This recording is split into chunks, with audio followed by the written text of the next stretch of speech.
Our second speaker, our second respected speaker is Dr. Basabi Chakraborty, Faculty, Department of Sociology, Rabindra Bharati University. Madam will be speaking on the role of women in India's freedom struggle. Basabi ma'am, it's all yours now. Yeah, thank you. And greetings to all. At the very outset, I would like to extend my sincere thanks and gratitude to the Principal Madam of Lady Brabourne College and the Coordinator of Women's Studies Center of this college for organizing the 7-day workshop on gender sensitization named Her Story, Past, Present and Future. And I would also like to extend my thanks for inviting me and providing me with the digital platform to share my views on this very pertinent issue, that is the role of women in India's freedom struggle. And I think it is very relevant when we are celebrating the 75 years of Indian independence. Actually, the history of Indian freedom struggle would be incomplete if we forget to mention the contribution and sacrifice of women. In fact, they struggled with true spirit and courage and faced various types of tortures, exploitation and hardships, which help all of us to earn freedom. Actually, we have to look back to history if we would like to trace the women's participation in India's freedom struggle. Actually, it started in the second decade of 19th century, and that is on 1817. And Bhima Bai Holkar, born on 1795, she fought bravely against the British Colonel Malcolm and defeated him in guerrilla warfare. And Holkar was the daughter of Jaswant Rao Holkar, the Maharaja of Indore. And I would like to say that at the Battle of Mahidpur, Bhima Bai led a brigade of 2,500 sword, lance and cavalry in hand against the British Army. And we know that history is the story of man, and according to the feminists, the history is the story of man's courage, man's bravery, and not her story. But if we look back to history, and especially to the chapter of the India's freedom struggle, we could observe that women leaders and women activists left an important mark of their courage and willpower as early in the first half of the 19th century and also in the 18th century. And I'd like to say that they also set the example that women in no way willing to be consigned to the backdrop of the freedom struggle. And in this context, I would like to mention the name of Maharani Velu Nachiyar, the Tamil queen, the famous Tamil queen, born in 730, who also fought courageously with the British Army. And it was it was in 1780, few decades before the 1857 revolution, which is, popularly known as Sipai Mutiny. And Nachiyar, like the other courageous lady, was also able to have defeated the British Army successfully. Not only that, it has been believed that Kiuli, who is considered as her adopted child, worked as human bomb at this time, because it was believed that she also devised the first recorded suicide bombing in history. And now I would like to mention Rani Lakshmibai. You know, the Rani Lakshmibai was also a very courageous lady, and we witnessed many stalwarts, women participants in women in India's freedom struggle, who are also known as legends in the history of Indian independence. And Rani Lakshmibai is no exception. And as I have mentioned earlier, that 1857 revolution, considered as the first war of independence, was the first general agitation also against the rule of British East India Company. And you know, the doctrine of lapse, introduced by Lord Dalhousie, issue of cartridge greased with cow and pig fat to Indian soldiers at Meerut, triggered the fire, and further the introduction of British system of education and a number of social reforms had infuriated a very wide section of Indian people, and soon became a widespread agitation and posed a great challenge to British rule. And as a consequence of this agitation, the East India Company was brought under the direct rule of the British Crown. And at this juncture, we met Rani Lakshmibai, the great heroine of the first war of Indian freedom. Her maiden name was, you know, Manikarnika. She showed the embodiment of patriotism, self-respect, and heroism. And though she was the queen of a very small state, the name Jhansi, that was a Maratha princely state, and from 1843 to 1853, she lived there as the wife of Maharaja Gangadhar Rao.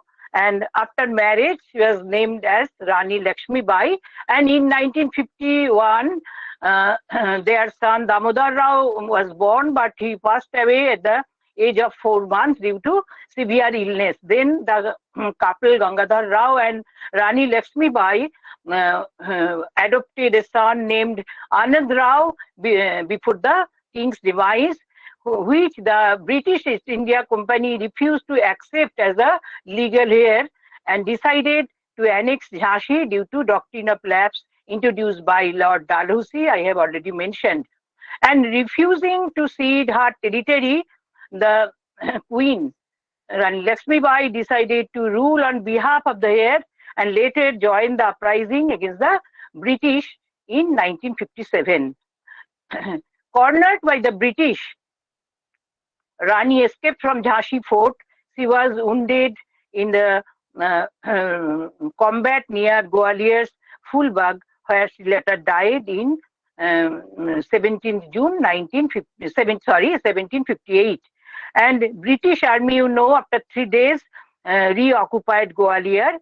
And in this context, I would like to mention that Sir Hughes Rose, commanding the British army then, is known to have described her as the queen is very much clever, will be remembered for her innate beauty, perseverance, and she is one of the most dangerous Indian leaders.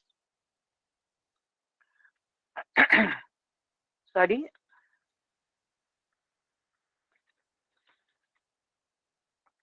Now I would like to mention Rani Chennamma. She was the queen of Kittur, that was also a princely state, and was among the first rulers to lead an armed rebellion against the British rule. And Chennamma fought back against the attempt to control her dominion in 1824 after the death of her young son. She had lost her husband, Raja Mallesajja, in 1816, and Rani defeated the British in her first revolt, but later she was captured and imprisoned during the second assault by the East India Company. But the thing I'd like to mention that she was brave, and she struggled to her last extent. And now Begum Hazrat Mahal. Begum Hazrat Mahal was born in 1820, and you know, she was the queen of Awadh and wife of Wajid Ali Shah. And you know, Wajid Ali Shah was exiled after 1857 revolt to Kolkata, and Begum then took the charge of Oudh, and during revolt she protested against British, and she was forced into a retreat after the colonial rulers recaptured the area. At last she took refuge in Nepal, and she passed away in 1879. And now Durgabai Deshmukh was born in July 15, 1909, and from her very early years, Durgabai had been associated with Indian politics, and at the age of 12, she left school in protest for the imposition of English medium education. And she was a follower of Mahatma Gandhi, the nationalist leader in India's struggle for freedom from the British Raj. And she never wore any jewelry or cosmetics, and she never used any cosmetics, and she was a Satyagrahi. Durgabai was a prominent social reformer who participated in Gandhi-led salt satyagraha activities, during the civil disobedience movement. And she was instrumental in organizing women satyagrahis in the movement. And this led to British Raj authorities, imprisoning her for 3 times between 1930 to 1933. Durgabai was a member of the Constituent Assembly of India. She was the only woman in the panel of chairmen in the Constituent Assembly, and she was also instrumental in the enactment of many social welfare laws. In Free India, she was the first chairperson of the National Council on Women's Education, established by Government of India in 1958. Here I would like to add that in order to commemorate her legacy, Andhra University has named its Department of Women's Studies as Dr. Durgabai Deshmukh Center for Women's Studies. Durgabai Deshmukh passed away in 1981. And now, Sucheta Kripalini, who was born in 25th June 1908, and her maiden surname is Mojumdar. She was born into a Bengali Brahmo family in Ambala, Punjab. And this was a time when the country's milieu was changed with nationalist favor, nationalist sentiments, and the freedom struggle was gaining momentum day by day. So like her contemporaries, Aruna Ashapali and Usha Mehta, Sucheta came to the forefront during the Quit India movement and was arrested by British. She later worked with Mahatma Gandhi closely during the partition riots, and she also accompanied Mahatma Gandhi to Noakhali in 1946. Here I would like to state that she was one of the few women who were elected to the Constituent Assembly of India and was elected part of the subcommittee that drafted the Indian Constitution. She became a part of the subcommittee that laid down the charter for the Constitution of India. Mahatma Gandhi remarked about Sucheta Kripalini. Sucheta was a woman of rare courage and personality, and her contribution to India's freedom struggle is really praiseworthy. On August 14, 1947, Sucheta sang Vande Mataram in the independence session of the Constituent Assembly a few minutes before Jawaharlal Nehru delivered his famous and historical speech named Tryst with Destiny. She was also the founder of All India Mahila Congress, established in 1940. Here it is very important to note that early 19th century saw the freedom struggle taking full swing, and women from different regions and across all caste and class took the baton of equally responsible and dedicated to the national cause. Mahatma Gandhi, Jawaharlal Nehru, Subhash Chandra Bose, Chandrasekhar Azad, and many more's leadership motivated many women to come out and join the freedom struggle, and we should remember their equal contribution also. And among these women, we must mention two great personalities like Annie Besant and Madame Bhikaji Cama. You know, Annie Besant is an English lady born on 1st October 1847, and she is a British theosophist as well as reformer and a staunch supporter of India's freedom struggle. In 1893, she visited India for the first time, but later she decided to settle in India and joined Indian nationalist movement. She had been attracted very much towards the theosophy, and she became first the member and later the president of the Theosophical Society, and started to preach her thinking ideals to many countries of the world, including India. And in 1916, she launched Home Rule League and became its president. In association with a great personality like Lokmanya Tilak, this organization, that is Home Rule League, pressurized its East India Company to announce that they are willing to provide India the right of self-administration. Annie Besant was an active member of Indian National Congress and participated in freedom struggle in many ways. And now, Madame Bhikaji Cama, who was born on 24th September 1861, Bhikaji Rustam, actual name is Bhikaji Rustam Cama, but popularly known as Madame Cama, was born in a Parsi family and was one of the prominent figures in the Indian freedom struggle. And she is called the mother of Indian revolutionism, and being affected by plague at the time, she went to London for treatment, and where she met the great personality like Dadabhai Naoroji. Dadabhai Naoroji was then the president of the British Committee of Indian National Congress, and for whom she came to work as private secretary. And Madame Cama supported the founding of Shamaji Krishna Varma's, who was well known in London's Indian community, Indian Home Rule Society in February 1905.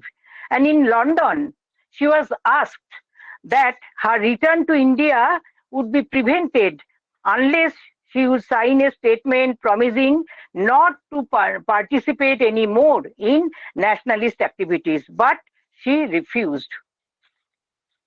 And Cama then went to Paris and met with the personalities like S.R. Rana and M.B. Godrej and co-founded the Paris India Society. Cama wrote, published, and distributed revolutionary literature for the movement together with other notable personalities and members of the movement for Indian sovereignty who are living in exile. And she also published the weekly Vande Mataram. And the important point here is to be noted that this weekly Vande Mataram was smuggled into India through the French colony of Pondicherry. And another important issue about this lady, you know, on 22nd August 1907, she attended the Second Socialist Congress at Stuttgart, Germany. In her appeal for equality, human rights, and autonomy from Great Britain, she hoisted the flag of Indian independence, which was tricolor, green, yellow, and red. And green color represents Islam, yellow representing Hinduism, and red representing Buddhism. And amidst this tricolor, in Devanagari script, Vande Mataram was inscribed. And Madame Cama died in 13th August 1936 at the age of 74. She dreamt for independent India and worked a lot for India's freedom struggle, but to see India's freedom was not possible in her lifetime for her demise. Now I would like to mention some revolutionaries from Bengal. And in this context, firstly, I would like to mention Nonibala Ghosh, or popularly known as Nonibala Devi, who was born in 1888, and being widowed at the age of 16, Nonibala Devi ran away from her in-laws' house and took refuge in a Christian mission. Her entrance into the freedom struggle of India was possible when she met her nephew Amarendranath Chattopadhyay, who was one of the foremost members of the revolutionary group, Jugantar. Overnight, Nonibala Devi became the universal aunt of his fellow revolutionaries like Jadugopal Mukhopadhyay, Atul Krishna Ghosh, etc. And the most unthinkable incident at that time, in Presidency jail, Nonibala came to meet the convict like Ramchandra Majumdar, and she was dressed, being a widow, she was dressed as a married lady and impersonated as a wife of Ramchandra. And she came there in order to get the location of the hidden revolvers. Anyway, the police came to know the incident, and to evade arrest, Nonibala fled to Peshawar, but at last she was caught by the police. And being arrested, she faced immense torture, and the police, put 2 bowls of red chili powder on the private parts of her body to extract information from her, but all in vain. And so being frustrated, they sent her to Presidency jail, which made Nonibala Devi Calcutta's jail's first women prisoner or state prisoner. They kept her isolated in a very small cell, where she went on a 21-day fast. And she was being tortured in a daily routinized way, but she did not utter a word against the revolutionary, against the colleagues in the India's freedom struggle. So unable to break her spirit, they released her, and she continued to be a part of Indian freedom struggle by engaging herself in many types of works. So we can say that Nonibala Devi's life story is like a novel, and in independent India, it is very tragic that a woman like Nonibala Devi had to lead a miserable life in dire poverty and passed away silently in 1967. And now Matangini Hajra, popularly she is known as Gandhi Buri, and Matangini was an Indian revolutionary and social activist born on 17th November 1870 in a small village of Tamluk, and in 1905 she directly became involved in Indian freedom movement. In 1932 she joined civil disobedience movement, and she was arrested for violating salt law. After her release, she became the active member of Indian National Congress.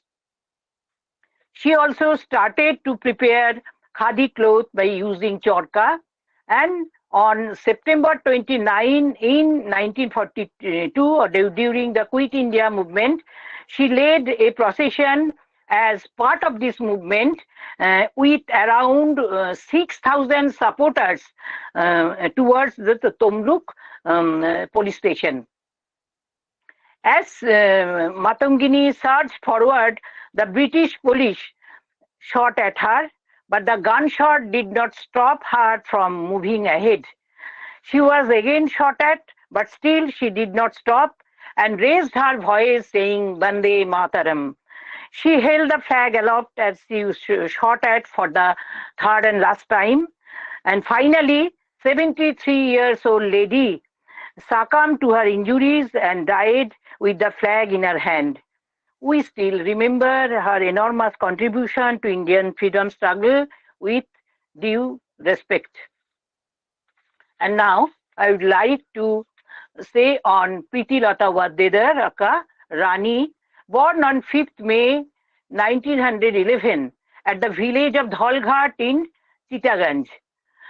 She was a student of philosophy at Bethune College, Kolkata, and a firm believer of men and women being equals in the struggle for Indian independence. You know, Priti Lata became a part of revolutionary Surya Sen, popularly known as Masterda's group, although she was not initially welcome. But it did not take her long to prove her devotion to the motherland as well as her courage when faced with danger. Popularly known as the beacon of light for women, she led a revolutionary group of 15 members in order to occupy the Pahartoli European Club in Chittaganj in 1932. In this club, a signboard was placed in which was written, "Dogs and Indians are not allowed here." Priti Lata and her gang of 15 members attacked the club, but they were not able to escape after being injured. So at last, Priti Lata swallowed a cyanide tablet in order to protect her fellow revolutionaries and to avoid her capture in the hands of the British police. Priti Lata was the first revolutionary lady of India who died a martyr's death for the cause of motherland. And she was brave, and she never hesitated to say, Indians are determined that they will no more lag behind and stand side by side with their brothers in any activities, however difficult or dangerous it may be. And now I'd like to focus on Kalpana Datta. Kalpana Datta was born in 1913 in Sripur in Chittagong district in the Bengal province of British India. She had been inspired by the ideology of Khudiram Bose and Kanailal Datta.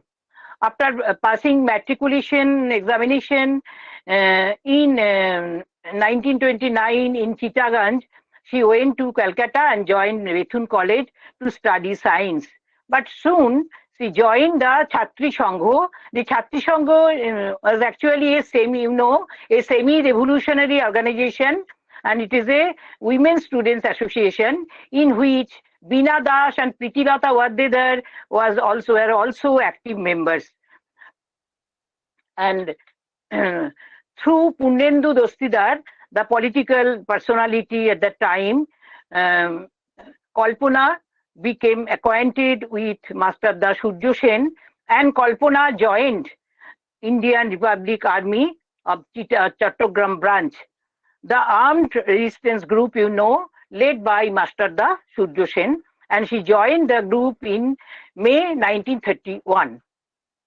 In a few months later, that is September 1931, Surya Sen entrusted her along with Priti Lata to attack the Pahartoli European Club, I have already mentioned. A week before the attack, she was arrested while conducting the survey of that area, that is the Pahartoli European Club. She went into hiding after release on bail. On 16 February 1933, the police encircled their place in Goirala village, and during this raid, Master Da was arrested, and Kalpana somehow managed to escape from that place. and her only motive was to free Surya Sen, and she tried to bomb the jail with explosive, but she failed. Kalpana was finally arrested on 19th May 1933. She was sentenced to transportation of life and at last released in 1939. Later, she joined Communist Party and served as relief worker during 1943 Bengal famine and partition of Bengal. Here I would like to mention also that she wrote an autobiographical book in Bengali, Chattogram Astragar Akramonkaride Sriti Kotha, with a preface by her husband, Comrade P.C. Joshi, a communist leader. Kalpana passed away on 8 February 1995. Now we like to talk on Beena Das, who was born on 24th August 1911. She was Indian revolutionary, and also a nationalist. And born in Krishnagore, her father, Beni Madhav Das, was a renowned teacher. And she was also very much inspired by the ideology and teachings of her father. She was, like her colleagues in the revolutionary activities, also the student of Bethune College. And after joining Bethune College, she also became the member of the Chhatri Sangho, Women Students Association, which was a semi-revolutionary organization for women in Kolkata. On February 1932, she attempted to assassinate the Bengal governor, Stanley Jackson, in the convocation hall of the Calcutta University. The revolver was supplied by another freedom fighter, Kamala Dasgupta, and Beena fired 5 shots to Stanley Jackson, but she failed. Her confession after this incident, written in English, was censored by British colonial administration. In it, Beena wrote, "My object was to die, but if to die nobly, fighting against this despotic system of government which has kept my country in perpetual subjection to its infinite shame and endless suffering." She sentenced to 9 years for rigorous imprisonment on charges of attempted murder under section 307 of Indian Penal Code. After her release, she became active in the Congress and participated in the Quit India movement in 1942 and was imprisoned till 1945. In her last life, this is very tragic also, in her last life, after the demise of her husband Jyotish Chandra Bhaumik, she led a very lonely life in Rishikesh. Her dead body one day was recovered from the roadside in a partially decomposed condition on 26 December 1986. It is very tragic that a great revolutionary and nationalist like Beena Das had to lead this life is full of worry and poverty, and also had to succumb to death in such a condition. And now we'd like to talk on Kalyani Das. Perhaps you know Kalyani Das was the elder sister of Beena Das and was born on 28 May 1907 in Krishnagore. She was also associated with Chhatri Sangho, the semi-revolutionary organization of women in Kolkata, and mainly being inspired by her, like her sister Beena, by the teachings of her father Beni Madhav Das. She joined freedom movement. And in this connection, I would like to say that Beni Madhav Das was also the teacher of Subhash Chandra Bose. in the school of Kotok, Ravenshaw Collegiate School. And this Beni Madhav Das inspired the Subhash Chandra Bose to a great extent. So now I would like to say that in 1932, Kalyani Das took part in civil disobedience movement and was arrested. Later, in 1942, she also joined Quit India movement and was imprisoned. And throughout, her sister Bina Das was also her companion in freedom struggle. So Kalyani Das edited a book entitled Bengal Speaks, which was published in 1944, and she dedicated this book to her sister Bina Das. Kalyani Das also authored two biographies named, it is written in Bengali, Srinkhal Jhankar and Pitridhon. And now I would like to talk on Monorama Basu, who is popularly known as Mashima.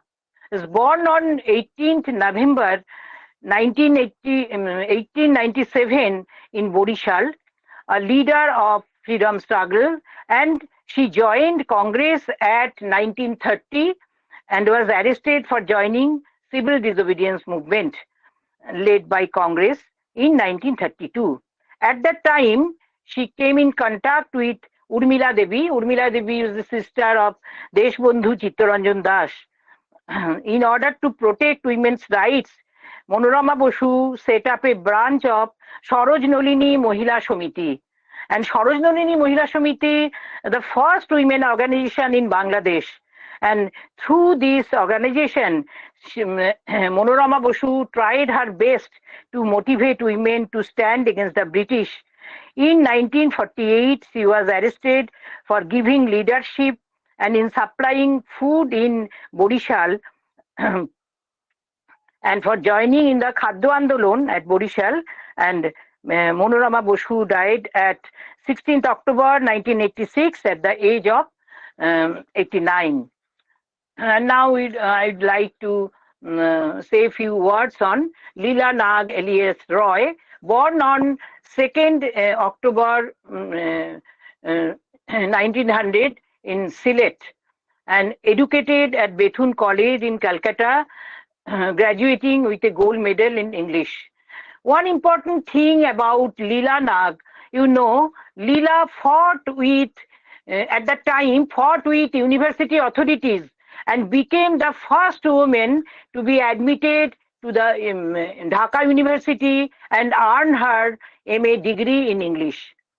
In 1923, Leela Nag formed a rebellion organization called Dipali Sangho in Dhaka, where combat training was given to women.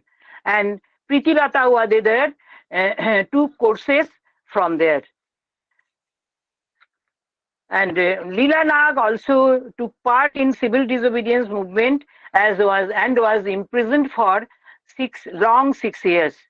In 1938, she was nominated by Congress President Subhash Chandra Bose to National Planning Committee of the Congress.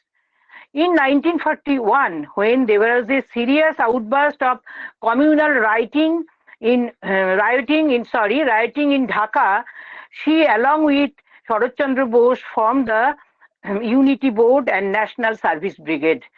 For 1942, during the Quit India movement, both Leela Nag and her husband Anil Chandra Rai were arrested. She edited a magazine named Joyashree, and her magazine Joyashree was forced to cease. On her release in 1946, she was elected to the Constituent Assembly of India. And during the violence followed by partition, Leela Nag met Mahatma Gandhi in Noakhali. Even before Gandhiji reached there, Leela Nag opened a relief center there and rescued 400 women after touring on foot 90 miles in just 6 days. So after the partition of India, Leela Nag ran homes in Calcutta for helpless, abandoned or destitute women and tried to help the refugees who have come from the East Bengal. From 1946 to 1947, Leela set up 17 relief camps in Noakhali. In 1947, she founded Jatiyo Mahila Sangho, National Women's Organization in West Bengal. She died in June 1970 after a prolonged illness.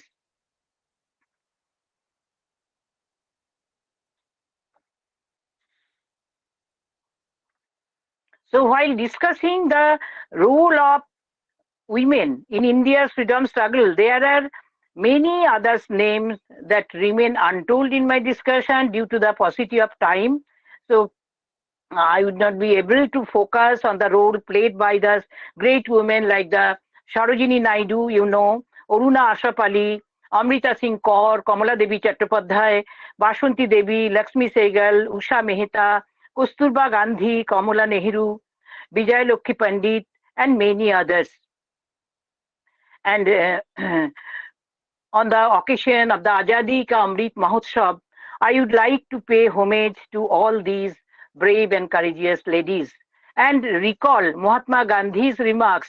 The role of women played in the freedom struggle should be written in the letters of gold. And to conclude, I must say that our nation needs to remember that our freedom struggle would not quite the same without the participation of the women leaders. And it is not just the memory and few names to be remembered.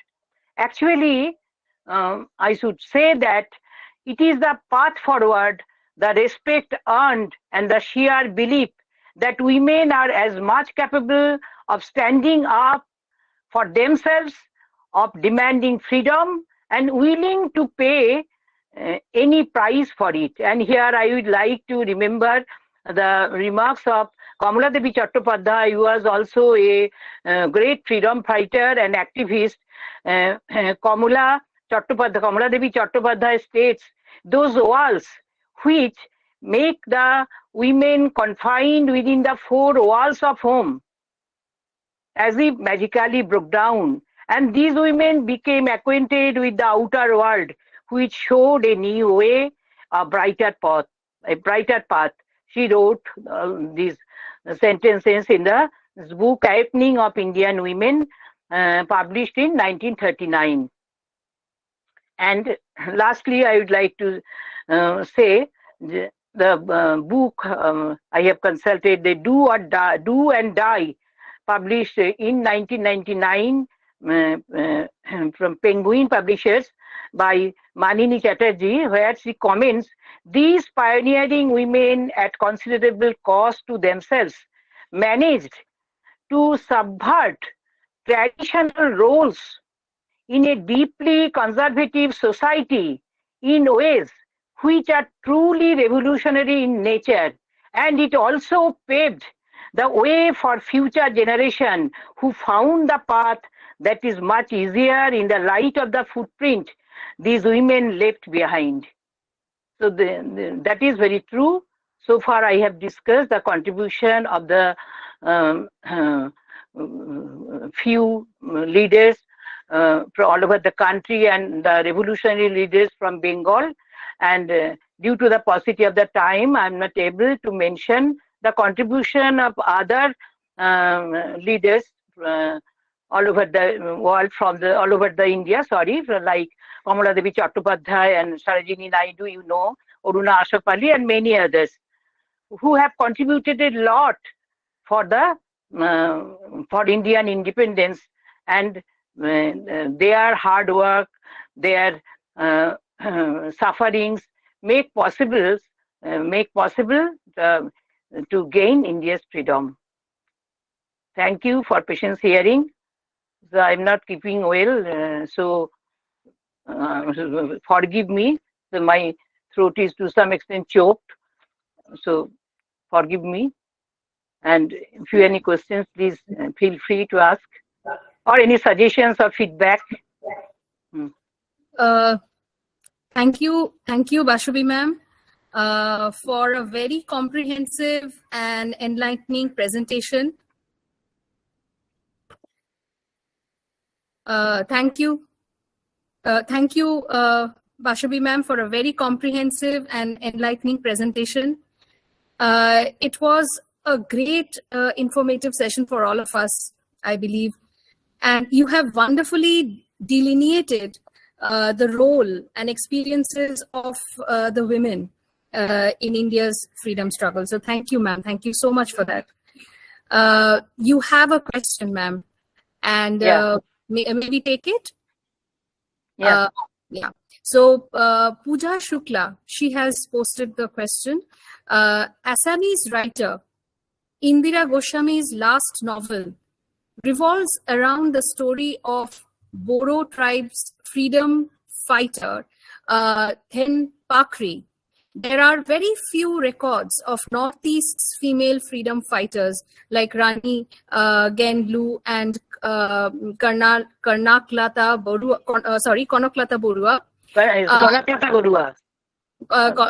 Yes. So do you agree that the deserved contribution of Northeast in India's freedom? Yes, of course.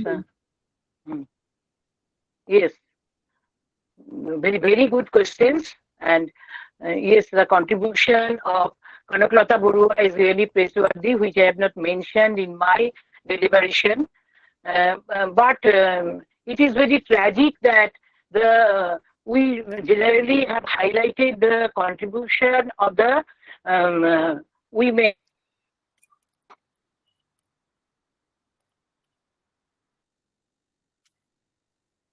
Elitist women, especially, and those women belong to the respected family. But we have to keep in mind that in the clarion call of Mahatma Gandhi during the civil disobedience movement, the women from different class and caste have joined in the civil disobedience movement, Shal Satyagraha and many others. And among them, I am sure that a large portion of women also belong to the tribal group. And that was not mentioned in many of the books written on the freedom fighters.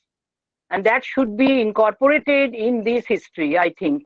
This is a very good question. And Indira Goswami rightly incorporated this point in her book, I think. Any other question? Thank you, madam. Are there any more questions for Basabi ma'am? You can post them in the chat box.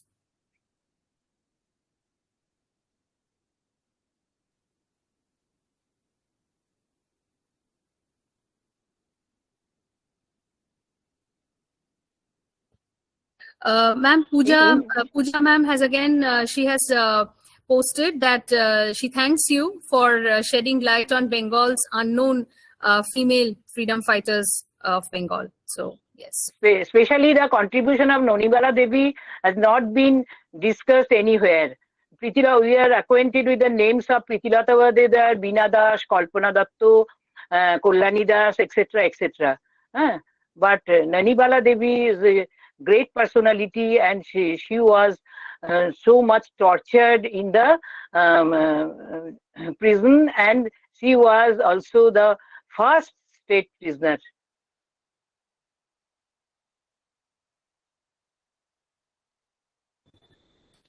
Any more questions for ma'am or comments?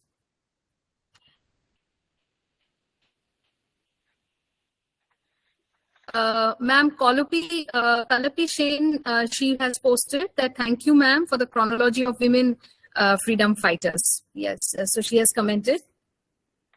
Any more comments or questions? Okay. Malini, she says that it was a very enlightening session, ma'am. Nonimala Devi's narrative are very intriguing. Yes, Malini. Yes, yes, yes.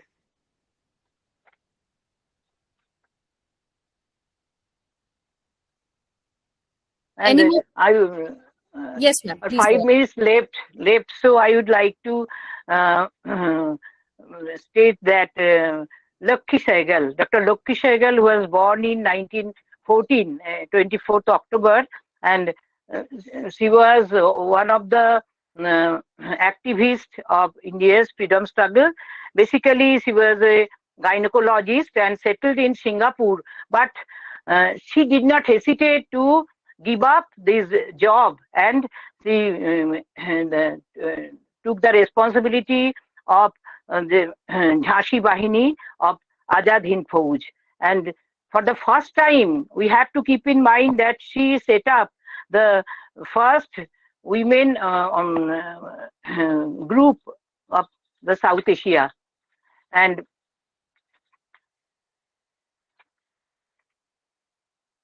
she also gave leadership. She also gave leadership in the different revolutionary activities of Azad Hind Fauj.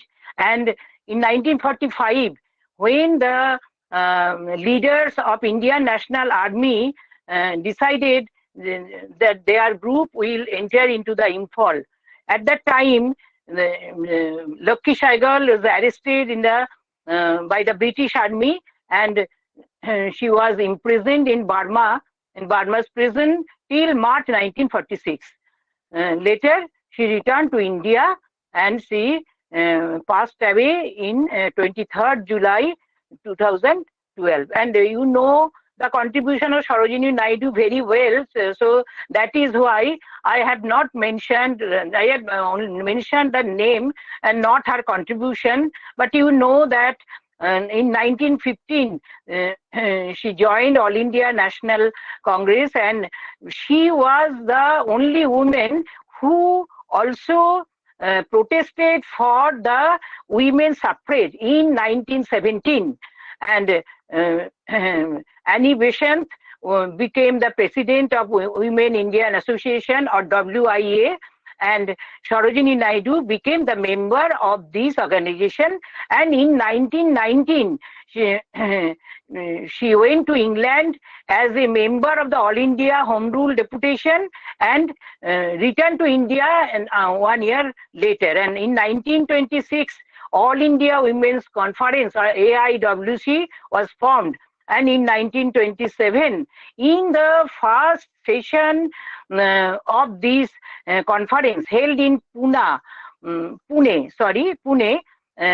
the equal rights of women, she demanded, Sarojini Naidu demanded for the equal rights of women. And many eminent women leaders like Kamala Devi Chattopadhyay, Rajkumari Amrita Kaur also joined in this conference. And in 1930, we know that in India, the political movement gained momentum, and Mahatma Gandhi, under the leadership of Mahatma Gandhi, civil disobedience movement became stronger. And at first, Gandhiji did not want that the women leaders should join in these movement, because he thought that they could face some types of physical abuse or tortures. That is why he wasn't agreed. But Sarojini Naidu, ignoring all these, joined the movement. And when Mahatma Gandhi was arrested, then he became the leader. So that was a great contribution of Sarojini Naidu's, a courageous lady like her. So I have few minutes left to conclude.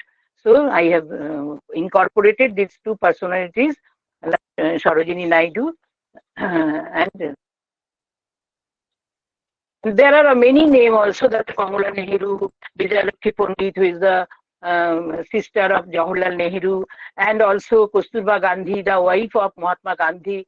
They all in many ways helped directly or indirectly in the freedom struggle of India. And there is a popular proverb that in behind every successful man there is a women. And so those women who have not the courage to join directly in the freedom movement, they have helped a lot to their husband to become successful in the freedom struggle.